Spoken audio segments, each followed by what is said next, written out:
Birinciden Esselamu Aleyküm ve Rahmetullahi ve Berekatuh'ne ahlinize takdim ediyorum. İkinciden hem bilenleriniz cade vermekleriniz bilen men hem öz novamda hak barada bir kısaca malumat vermek istiyorum. Hak verilmiyor, hak alınıyor. Orta Asya yurtlarının cemiyetinin ulu bölümüne Türkmenler teşkil veriyorlar. Türkmenler Afganistan'da olsa nüfus sayıdan 5. yerde hesap edilse de yurdun iktisadi hayatında yukarı derecede duruyor.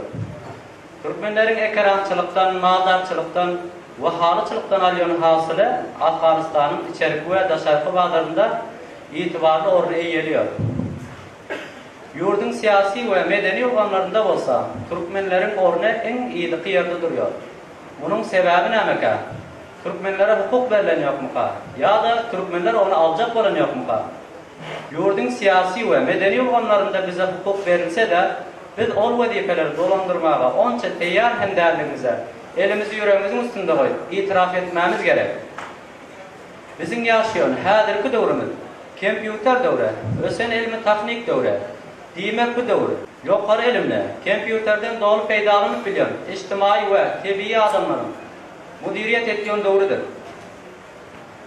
Muhasebelara göre Afganistan'da 3 milyon kişi Türkmen yaşıyor. Şu rakamdan uğralsak biz Türkmenlerde hadir 10 kişiden bir master ve 1 milyon kişiden 2'ye 3 doktordan artık yukarı okulumuz yok. Yukarıda aksalan ulgamlarda olsa nüfusumuza layık öz payımız almak için bize okudan dışarı ağzı birlik, fidakarlık, başarcanlık hem gerek. Şuna göre de öz hukukumuzu başka milliyetler bilen en derecede almak için biz hem öz bilimimizi ve an düşüncemizi arttırmamız ve kamilleştirmemiz gerek oluyor. Bundan 40 yıl sonra Türkmenlerin arasında çağaları mektepte okutmak köp deyin işlerin biridir. Bunların bir neçe sebebi vardır. Birinciden, o yıllar ova adamlarının köpsünün ödü bir sebebidir. Onlar Soğud'un neyemeliğine köp düşünen yoktular. Soğud'un hüdirinden hem bir vahrettiler. İkinciden, ova adamlarının iktisadi yardığı pestir. Şunun için onlar öz ferdentlerini mektebe koyman, onlardan iş alıyordular. Üçüncüden, ova adamlarının arasında okuğun karşısına ters düşünce vardı.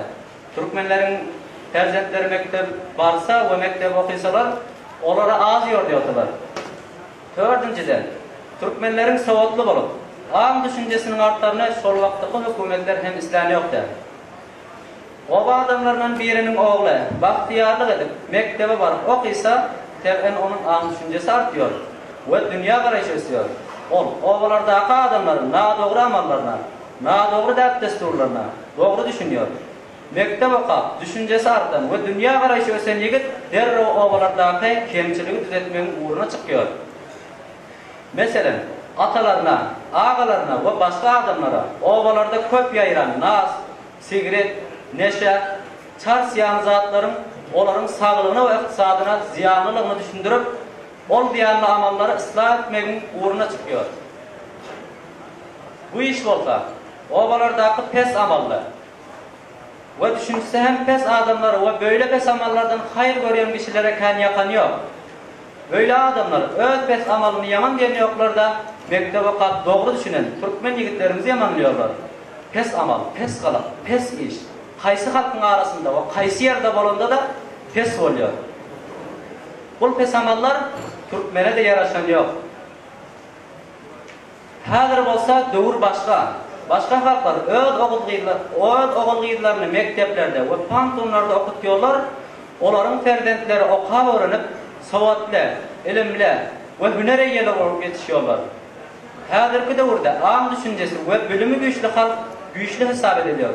Çünkü o nâmenin yaxşılığına ve nâmenin yamanlığına doğru düşünüyor. Biz Türkmenler olsa hazır hem köp cihetten tersine hareket ediyoruz. Şöyle hem bazı adımızı hem elden aldırıyoruz.